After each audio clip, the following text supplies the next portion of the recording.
కాబట్టి ఆ యొక్క ఘనతలో ఆ మేలు ఆమెకు కూర్చున్నట్టుగా మనం చూస్తాం. The victory was won. మరి ఇప్పుడు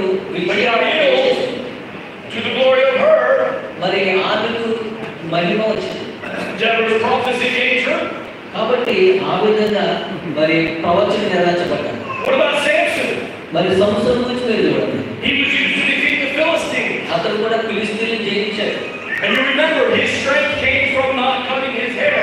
మరి తన యొక్క శక్తి మరి జుట్టు కట్ చేయడం ద్వారా కాదు కానీ He fought and he won all kinds of battles, right? మరి తను మరి అనేక యుద్ధాలు చేశాడు, అనేకమైన విజయాలు తను సంపాదించాడు. But because of his love for women, కానీ అతడు స్త్రీని వ్యామోహించడం ద్వారా he compromised the anointing of the Lord and he told Delilah the secret of his strength. దేవుని యొక్క అభిషేకాన్ని తను గౌరవించక మరి దెలీలాను తను ప్రేమ కథ అయిపోలేదండి. There was a party. There was 3,000 rulers gathered, Philistine rulers. కానీ అక్కడ మనం చూస్తున్నాం 3,000 మంది ఫిలిష్తీ సర్దారులు అంటే నాయకులు అక్కడ మరి కూడారు. And they were celebrating his capture.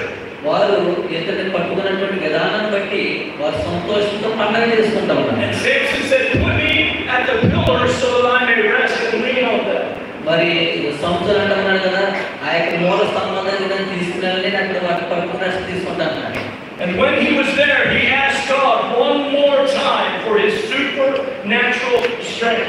ఎప్పుడైతే వాటిని పట్టుకున్నాడో దేవుడు అడుగుతున్నాడు, ప్రభువా నన్ను మరొకసారి జ్ఞాపకం చేసుకో, దైవికమైన శక్తి ఒకసారి నింపు అని చెప్పేసి ప్రభువుని అడిగాడు. And then he pushed with all his pillars.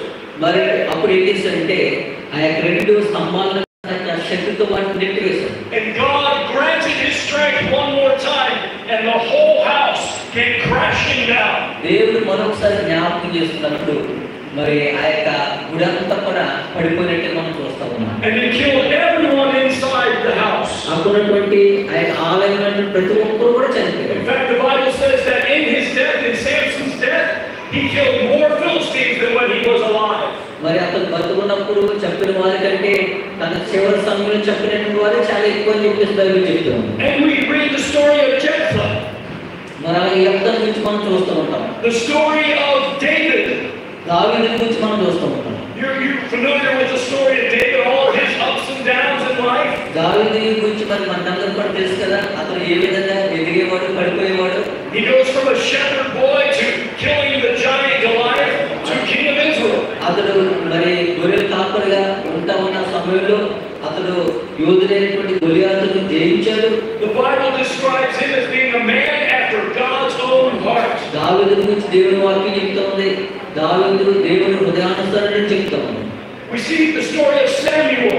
He's mentioned here. మరి సమూయేలు గురించి మనం చూస్తాం. And you remember he was dedicated to the Lord by his mom Hannah. సమూయేలు గురించి మనం చూసినప్పుడు అన్న మరి సమూయేలును దేవునికి సమర్పించుకున్నాడు. And Samuel served with Eli. మరి ఆ యొక్క ఏ సమయంలో మరి సమూయేలు మరి పరిచయం చేశాడు. And there's amazing stories of how God worked through Samuel to win many battles.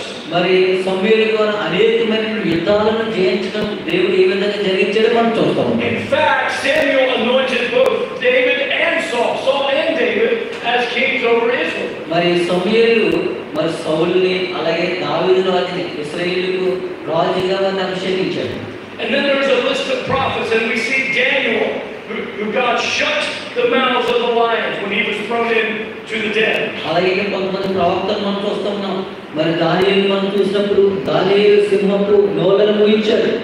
We see Shadrach, Meshach, and Abednego in the story of how God quenched the fiery furnace, and they walked around right inside the flames. Amazing. మనం చూస్తూ ఉంటాం షడ్రకు మేషకు అబేద్నెగోలు వారు అగ్నిజ్వాలలో మరి ఉన్నప్పటికీ అగ్నిజ్వాలలు వారిని కాల్చజాలకపోయినాయి. And you see the story of Elijah and Elisha, who both brought back to life a dead son. మరి ఎలీషాను కూడా మనం చూసినప్పుడు వారి ఇరువురు కూడా ఏం చేశారంటే చనిపోయినటువంటి వ్యక్తులను వారు లేపారు. All these are powerful stories of God moving on behalf of his people. మరి దేవుడు ఈ ప్రజల